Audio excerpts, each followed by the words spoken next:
বলছে মওলা ইসলাম নিয়ে আমি মাথা উঁচু করে কিভাবে দাঁড়াবো? চতুর্দিকে তো বিজ্ঞানের জয়জোগান। ও মওলা ইসলাম নিয়ে কিভাবে দাঁড়াবো? কারণ আমি জানি ইসলাম মানে নামাজ, ইসলাম মানে জিকির, ইসলাম মানে রোজা, ইসলাম মানে হজ, ইসলাম মানে যাকাত, ইসলাম মানে শুধু আমল। রব বলে যে না না বান্দা, তুমি ইসলাম বুঝো না, ইসলাম বুঝো নাই তুমি। ইসলাম মানে শুধু নামাজ রোজা হজ যাকাত নয়, তুমি কোরআনটা তো পড়ো। এটা শুধু সওয়াবের কিতাব নয়। ইয়াসিন ওয়াল কুরআনিল হাকিম। বিশ্ব এগিয়ে যাচ্ছে বিজ্ঞানের অগ্রযাত্রায়। আমি আল্লাহ তোদের কেমন একটা কিতাব দিয়েছি, যে কিতাব হচ্ছে জালিকাল কিতাব লা রাইবা ফি, যার মধ্যে বিন্দু পরিমাণ সন্দেহ নাই। আর ওই কিতাব শুধু সওয়াবের কিতাব নয়, আমলের কিতাব নয়, এটা বিজ্ঞানময় একটা কিতাব, কোরআনুল কারীম। সুবহান। যতবার আপনারা সুবহানাল্লাহ বলেন, খুশি হয় রহমান, নারাজ হয় শয়তান। তো শয়তানকে নারাজ করতে পারলেই তো রহমানের প্রিয় হওয়া যাবে। কথা বলেন ঠিক কিনা? আল্লাহ আমাদেরকে একটু বুঝার তৌফিক দান করুন। ওই কোরআন আসা শুরু করেছে এবার আমাদের নবীর কাছে। এবার আপনি ভেবে দেখেন আল্লাহ নবীকে কিভাবে তৈরি করেছে। জোরে বলেন না। কিভাবে তৈরি করেছেন সেটা শুধু রব জানে, আর যিনি তৈরি হয়েছেন তিনি জানে। শুধু আমরা দেখছি কোরআন আসছে, নবী নিচ্ছে, কোরআন আসছে, নবী নিচ্ছে, কোরআন আসছে, নবী নিচ্ছে। এতটুকু সীমাবদ্ধ নয়, এই কোরআনকে মুখস্থ করে, মুখস্থ রেখে আল্লাহর দয়া নিয়ে সাহাবাদেরকেও শিখাই দিচ্ছেন। সুবহানাল্লাহ। ওই কোরআন, একটা কথা মনে রাখবেন, আসমান থেকে প্রত্যেকটা নবী রাসূলের কাছে যেই সহিফা কিতাব এসেছেন আজ পর্যন্ত, প্রত্যেকটা কিতাব, প্রত্যেকটা সহিফার হাফেজ ছিলেন ওই যুগের নবীরা, রাসূলরা। কোনো উম্মত তেমন হাফেজ ছিল না। একমাত্র কোরআনুল কারীম যেটার হাফেজ জায়গায় জায়গায়, রন্দে রন্দে, গ্রামে গ্রামে, শহরে শহরে, দেশে দেশে কোরআনের হাফেজ। জগৎ জিজ্ঞেস করছে এটা কিভাবে সম্ভব? নবী রাহমাতুল লিল আলামিন বলে, আমি রবের কাছে ফরিয়াদ করেছি, মাওলা গো তুমি দয়া করে যে কিতাব আমাকে দান করছো এটাকে এমন দয়া করো যেন আমার উম্মতরা হেফজ করে, মুখস্থ করে কলবের মধ্যে ধারণ করতে পারে। সুবহান আল্লাহু আকবার।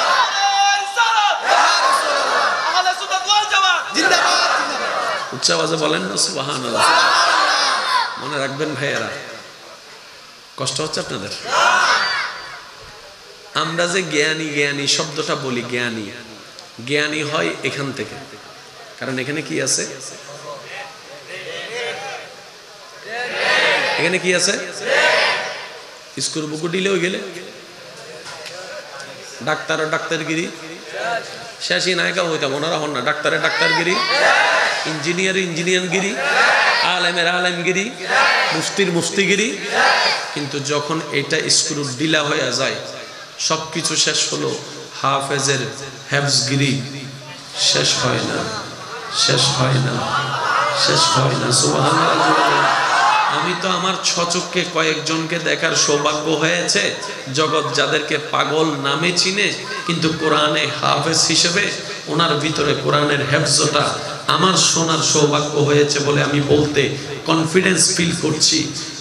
মাথার ব্রেন ঠিক নাই, কালা সাদা চিনে না, কিন্তু কোরআন পড়তে দিলে অনর্গল পড়তে পারে, অনর্গল পড়তে পারে। এটা কিভাবে সম্ভব? মনে রাখবেন ভাইয়েরা, পৃথিবীর সব জ্ঞান সেভ হয় ব্রেন নামক মেমোরি কার্ডে, কোরআন সেভ হয় কলবের মেমোরি কার্ডে। পাগল যেটা হয় সেটা ব্রেন হয়, কলব তো আর পাগল হয় না, ওটা ওইখানে সেভ থেকে যায়। তো পৃথিবীর দুনিয়ার কিছু না বুঝলেও হাফেজ কোরআন পাগল হওয়ার পরও কোরআন তেলাওয়াত করতে পারে। এটাই আল্লাহ পাকের কুদরত, এটাই আল্লাহ পাকের দয়া। বলেন সুবহানাল্লাহ। এবার আসেন, আমাদের নবী কি এসেছেন না আল্লাহ পাঠিয়েছেন? শব্দগুলো একটু বুঝে বুঝে উত্তর দিবেন। আমাদের নবী কি নিজে থেকে এসেছেন না আল্লাহ পাঠিয়েছেন? আমাদের নবী কি নিজে থেকে নবী হয়েছেন না আল্লাহ বানিয়েছেন? নবী কি নিজে থেকে কোরআন নিয়েছেন না আল্লাহ দিয়েছেন? নবী কি নবুয়ত নিয়েছেন না আল্লাহ দিয়েছেন? নবীর মুজিজা কি নবী নিজে থেকে নিয়েছেন না আল্লাহ দিয়েছেন? নবীর ভিতরে নূর কি নিয়েছেন না আল্লাহ দিয়েছেন? নবীর ভিতরে এলম কি নবী শিখেছেন না আল্লাহ দিয়েছেন? সবকিছু দেনেওয়ালা আল্লাহ। তার মানে আমাদের বুঝতে হবে আল্লাহ যেখানে কুদরত করেছেন সেখানে নাক গলানোর অধিকার আমাদের আর কারো নাই, আমাদের আর কারো। কারণ যেভাবে দরকার উনি সেভাবে দিয়েছেন। আর একটু জোরে বলেন না, যতটুক দরকার অতটুক দিয়েছেন, যা যা দরকার তা তা দিয়েছেন। কারণ আমাদের জানা নাই 2050 সালে এই পৃথিবী কি ডিমান্ড করবে, কিন্তু রব আলেমুল গায়ব সবকিছুই জানেন। তাই নবীকে কিয়ামত পর্যন্তের জন্য নবী বানিয়েছেন, যেহেতু দুনিয়ার জন্য ওই নবীর টিকে থাকার, ইসলাম টিকে থাকার সমস্ত কিছু আল্লাহ দান করেই পাঠিয়ে দিয়েছেন। সুবহানাল্লাহ। কি দিয়েছেন, কতটুক দিয়েছেন, এগুলার হাদিস আমরা কেউ জানি না। শুধু এতটুক জানি, যা যা দরকার, যতটুক দরকার, যেভাবে দরকার, আল্লাহ আমাদের নবীকে কোরআনের ভিতরে, ইসলামের ভিতরে সবকিছু দিয়েই পরিপূর্ণ করে দিয়েছেন। সুবহানাল্লাহ। আর একটু জোরে বলেন না সুবহানাল্লাহ। এবার আসুন, আপনাদের কষ্ট হচ্ছে না তো ভাইয়েরা? আমি বেশিক্ষণ ডিস্টার্ব করব না, অল্পক্ষণ ইনশাআল্লাহ, তারপর আমি আপনাদের থেকে বিদায় নিব। একটু খেয়াল করবেন, কিতাবের নাম কি?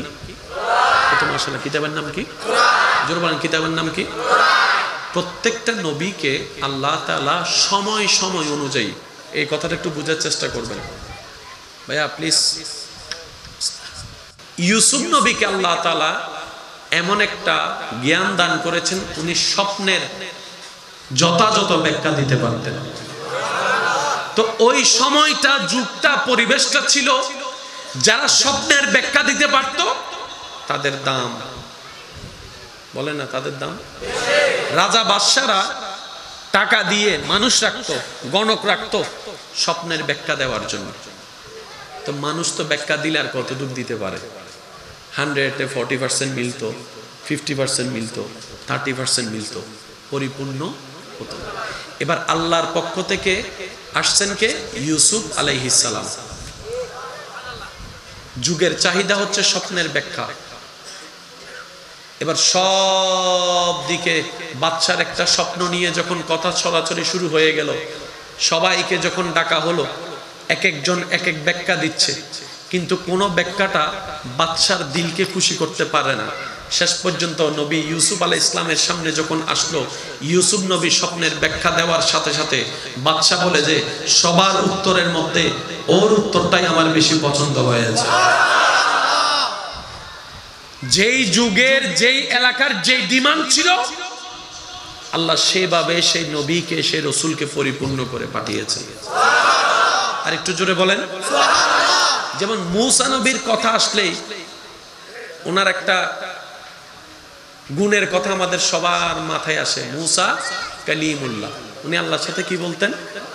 একটু জোরে বলেন, আল্লাহর সাথে কি বলতেন? আচ্ছা, আপনাদের মনে পড়ে কিনা দেখেন, উলামায়ে কেরাম থেকে শুনেছেন, শুধু স্মরণ করিয়ে দিচ্ছি।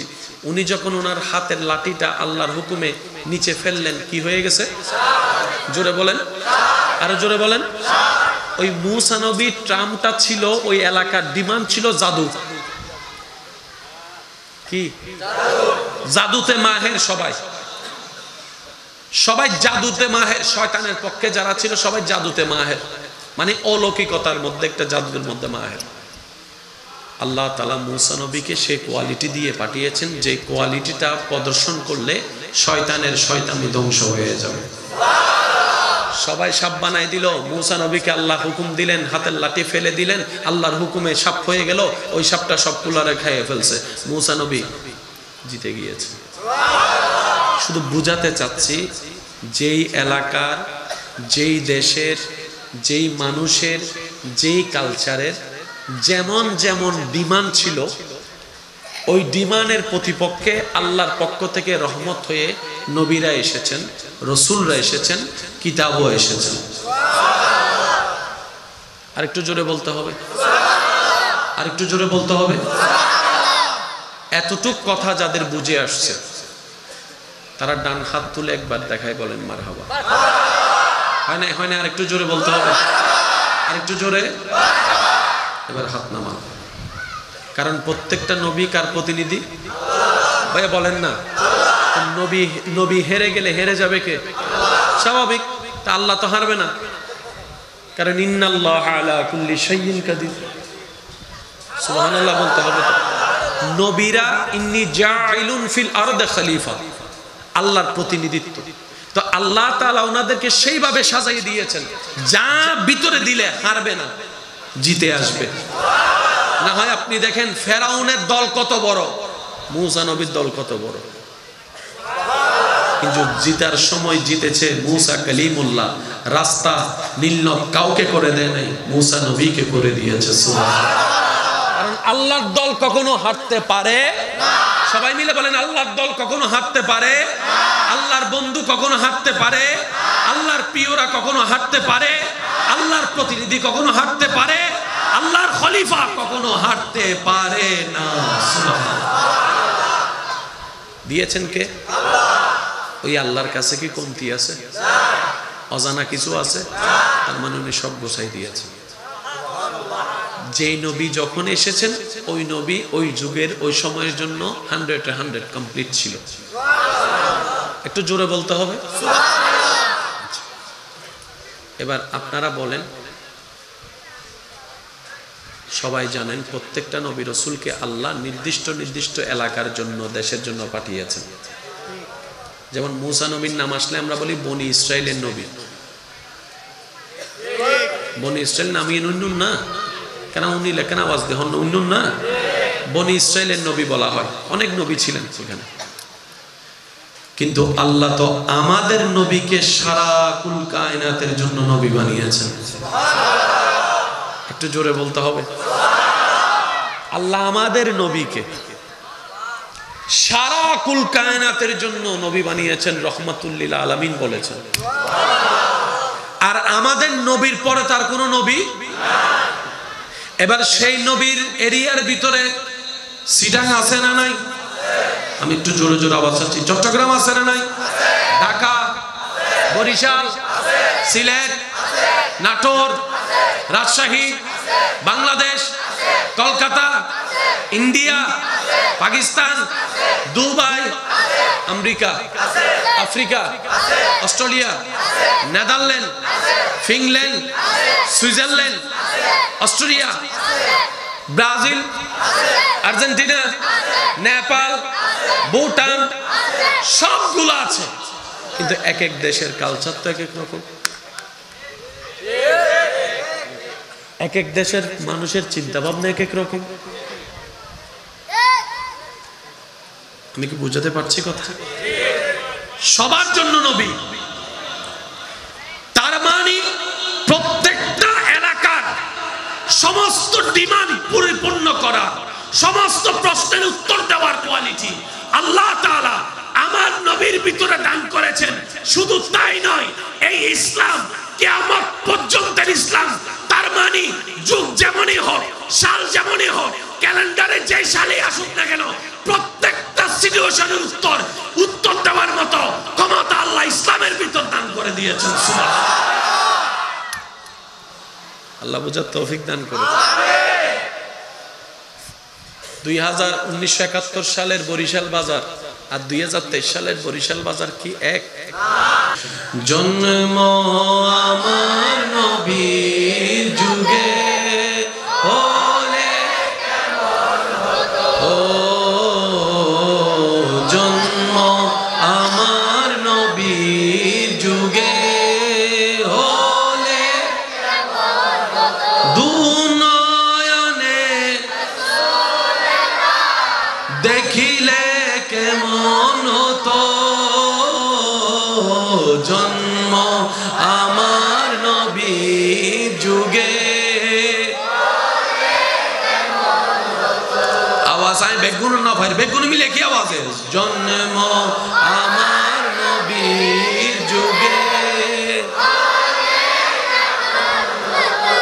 উচ্চ আওয়াজ একবার বলেন মারহাবা। শিক্ষিত সমাজের বাইরে একটু মনোযোগ দিবেন, জোরে বলতে হবে মারহাবা। কিয়ামত পর্যন্ত এই বরিশাল্য বাজারের যতই ডিমান্ড থাকুক, মানুষের চিন্তা যত রকমেরই পাল্টাক, ইসলামের মধ্যে পরিপূর্ণ করার সে কোয়ালিটি আল্লাহ দান করেই দিয়েছে। খুঁজি নাই, ব্যর্থতা আমাদের। তালাশ করি নাই, ব্যর্থতা আমাদের। গবেষণা করি নাই, ব্যর্থতা আমাদের।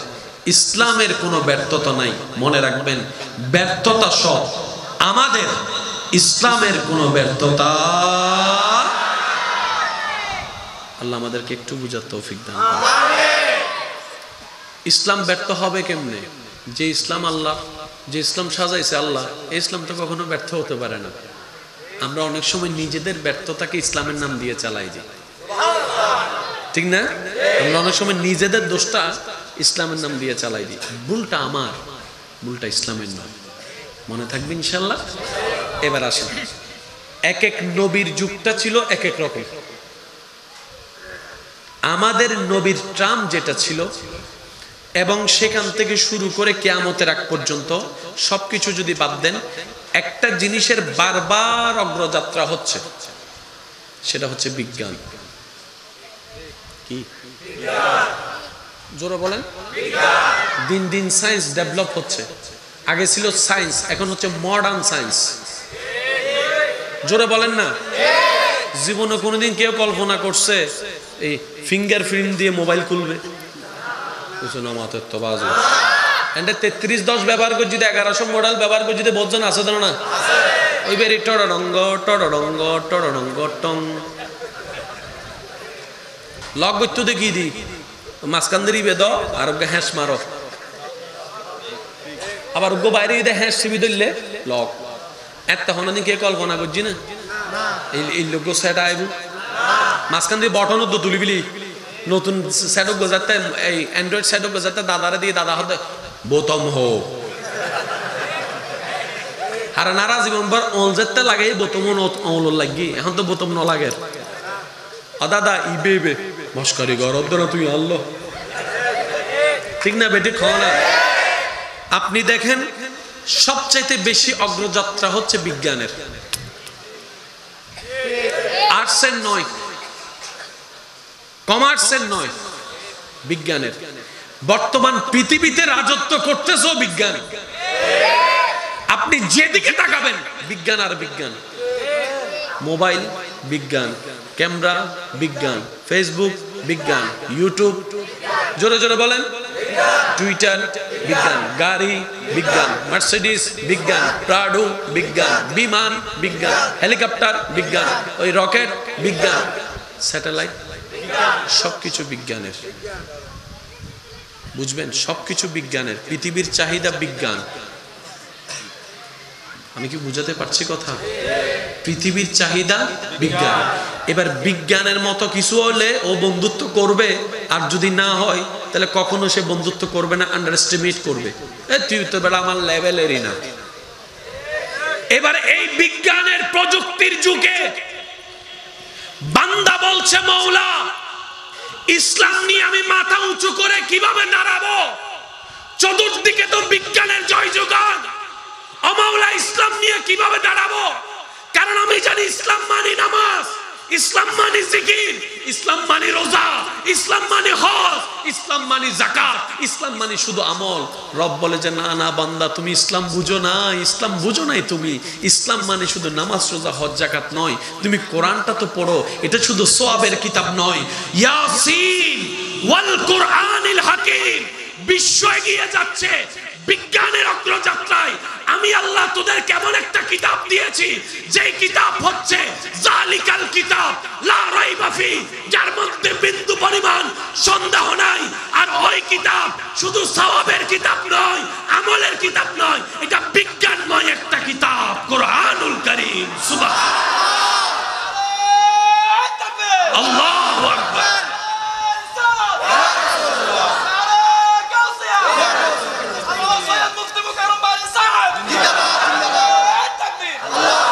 নবীর উম্মতের একবার খুশি মনে বলেন সুবহানাল্লাহ। আল্লাহ শুধু আর সওয়াবের কিতাব না দে, আয় আস্তে করে হয়নি, ওনারা জোরে করে সুবহানাল্লাহ হইল।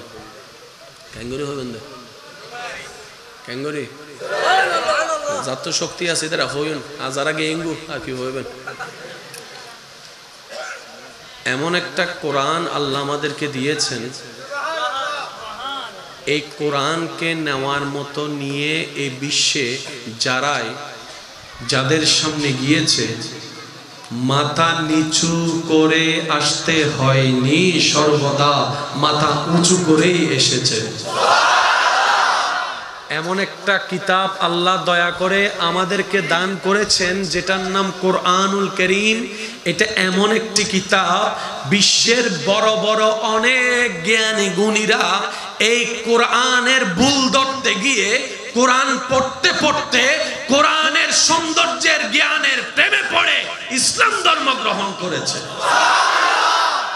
এই কোরআন এমন একটি কিতাব, যেই কিতাব নিয়ে যারাই অগ্রসর হয়েছে, আলোর পথ দেখেছে, অন্ধকার থেকে মুক্তি পাওয়ার রাস্তা খুঁজে পেয়েছে।